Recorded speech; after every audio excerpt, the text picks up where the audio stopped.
During this session, we will have 3 lectures, and the first one will be delivered from Oskar Lange from the Ignatianum University of Cracow.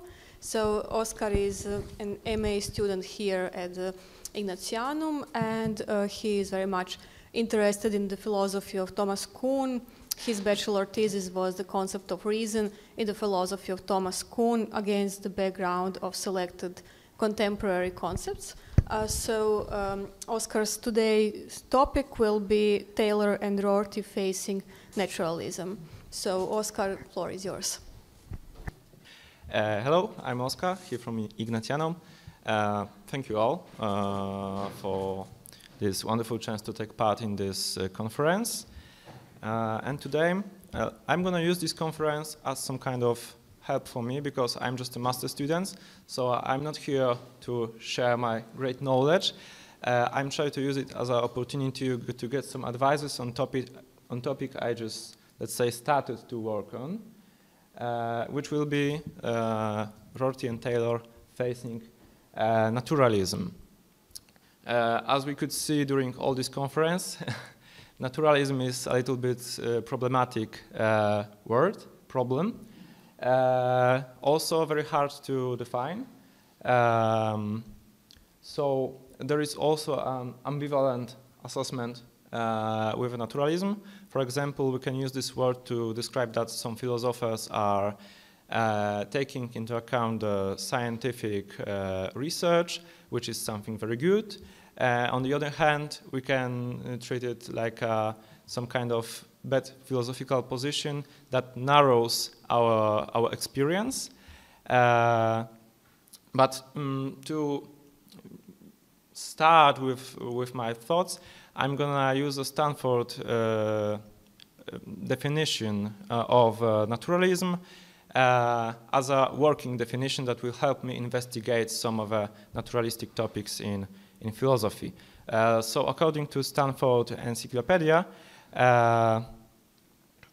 philosophers that aim to ally philosophy more closely with science, they urge that reality is exhausted by nature, containing nothing supernatural, and that the scientific method should be used to investigate all areas of reality, including the human spirit. So I'm gonna use this as a working definition for now, and I'm gonna speak a little bit about Rorty.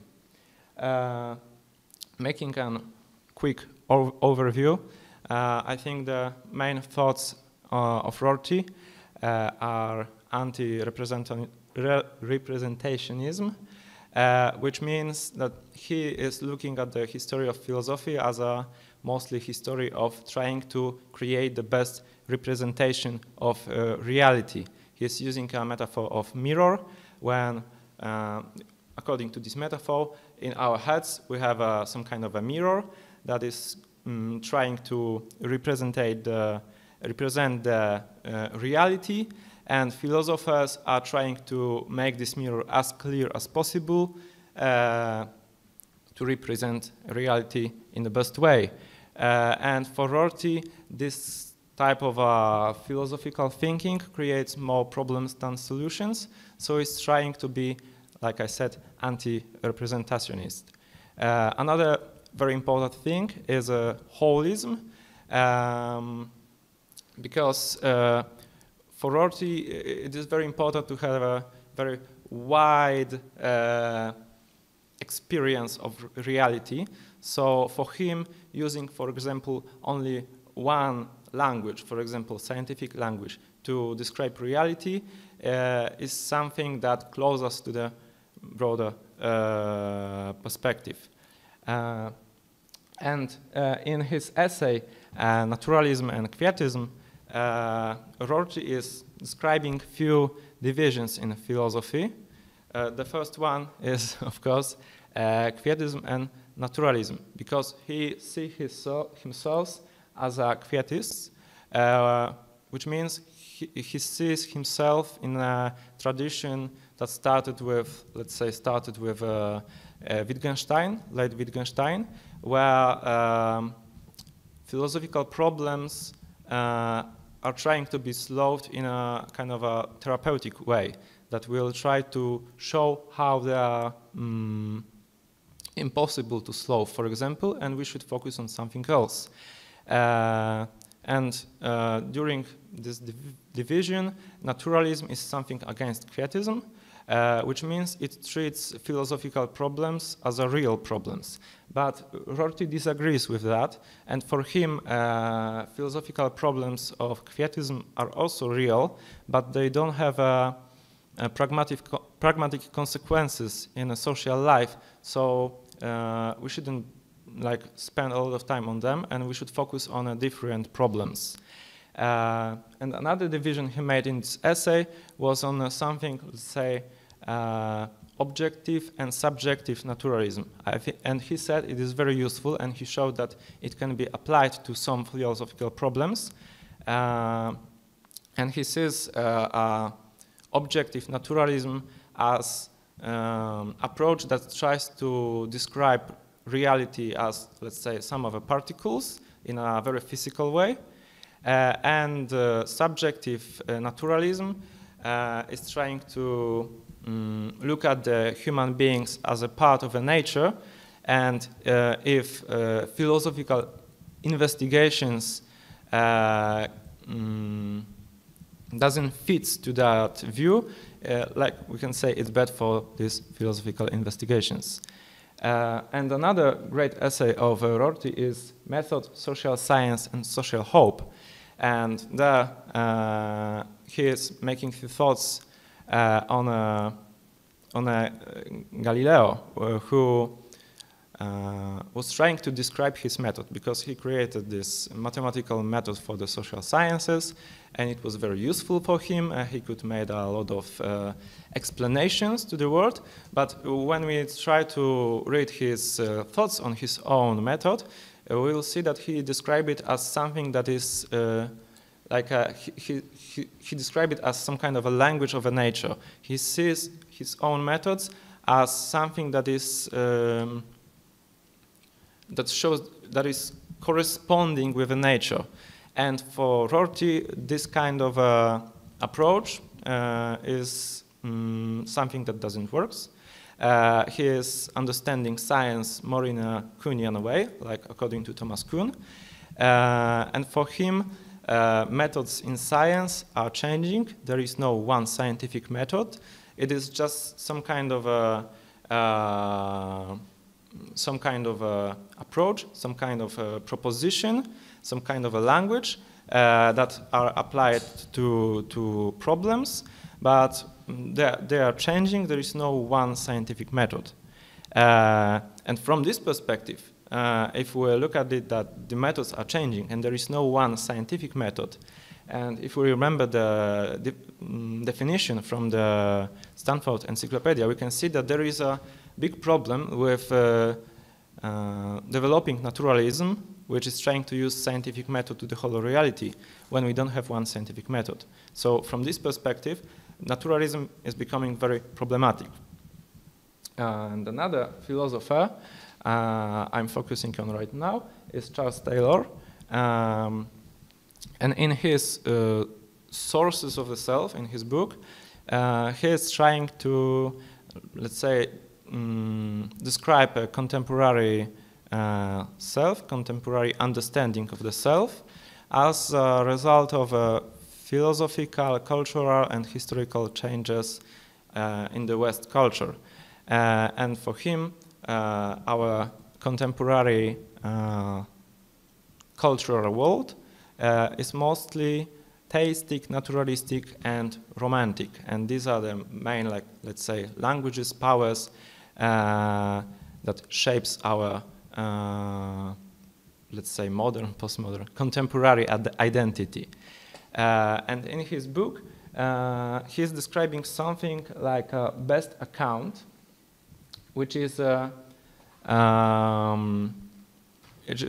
way that we can value some languages and some approaches. And for him, like a best language that we could have is the one that lets us describe ourselves, our actions, and our identity in the most clear way. So it is a little bit different than the pragmatic approach, but in my opinion, very, very similar, but focused on the inside of a human. Well, and from this perspective, naturalism and naturalistic language is not very useful because it has many problems. We have many problems to describe ourselves, our actions, in a language of naturalism. First one is that naturalism is trying to describe things from the third perspective. And when we are trying to explain ourselves, the first person perspective is something very important. Another thing that Taylor underlined is that in a language of naturalism, it is hard to define, for example, dignity, which is very important to how we understand ourselves and how we act. And he made a few, let's say, attacks on naturalism. He made a few arguments why we should, let's say, avoid this kind of language when we're trying to explain ourselves, and why it is, let's say, for him an impossible way.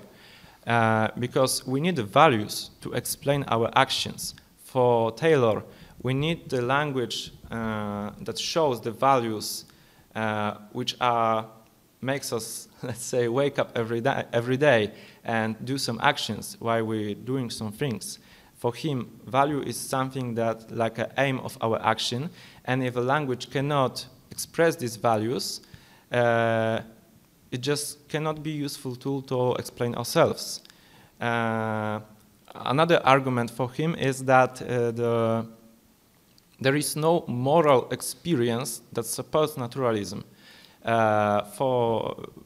Like in our everyday life, we can experience some kind of a moral experience.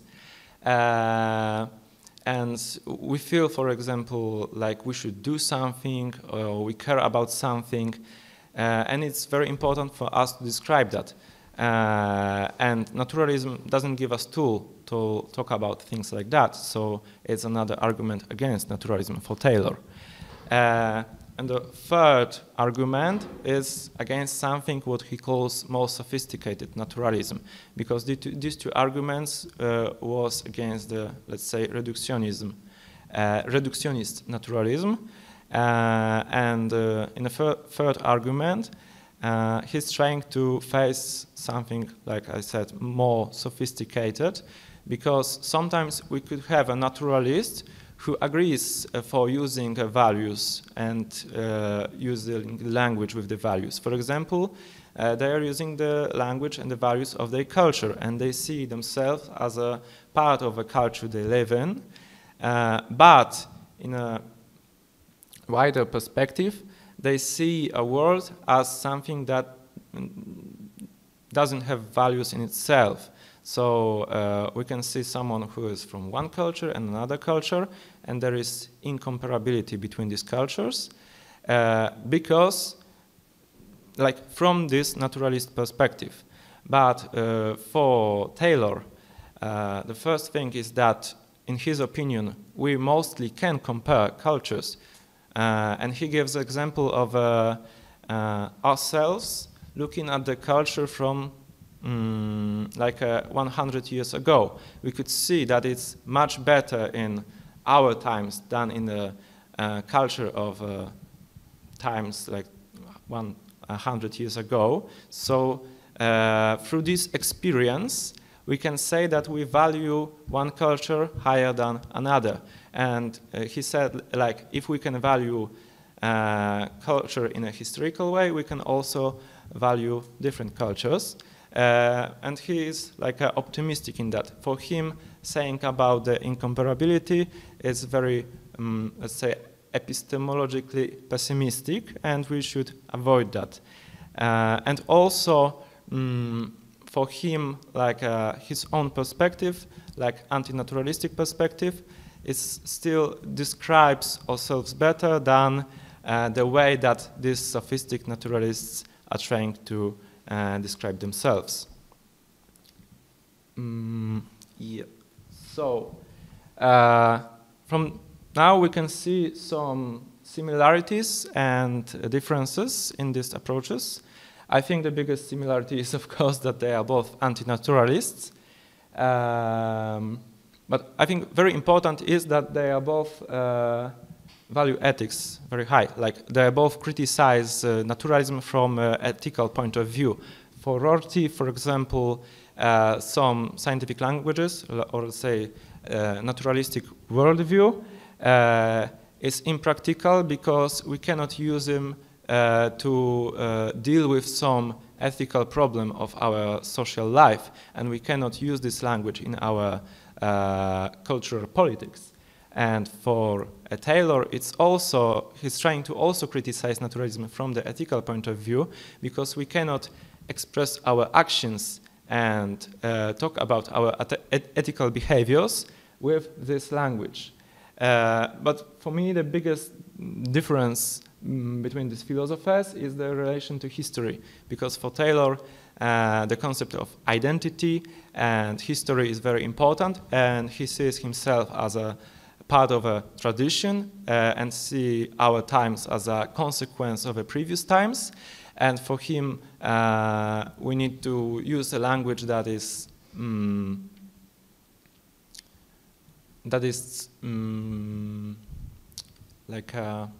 taking into account our history and our identity shaped by this history.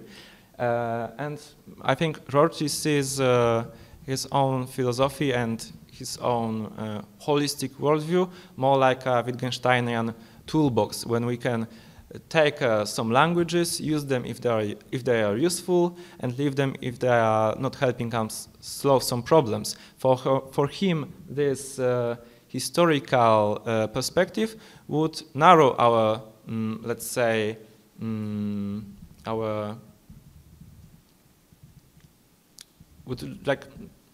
we would resign from some language tools that could still be helpful for us. Yeah, and ending and trying to go to the conclusion, I think from the Taylor's perspective, naturalism is something more dangerous, because it not only narrows our perspective, but it's also a danger for our identity and for our acting, for our identity, for our, let's say, world of the values. But I think the critique of Rorty, his critique of naturalism, may be more useful as an argument. Because when Rorty is using words like values and identity, for someone with a naturalistic point of view, it may be unconvincing because of this perspective of these words. And Rorty is trying to show richness of the perspectives, of the philosophical perspectives, and also use some arguments connected with philosophy of science, which is accepted by many scientists and many people with a naturalistic point of view, for example, a Kuhn's perspective. And it is in my opinion, more useful tool to convince naturalists to resign from their point of view. And to conclude, and I think it is a conclusion of many presentations during this conference, I think the main problem of naturalism from the perspective of Rorty and Taylor is just narrowing our experience and perception.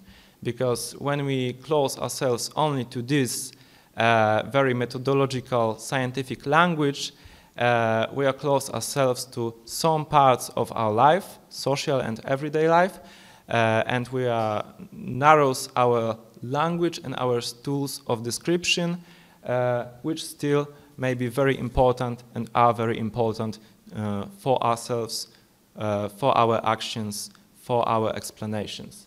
So this is, I think, my main conclusion, and thank you.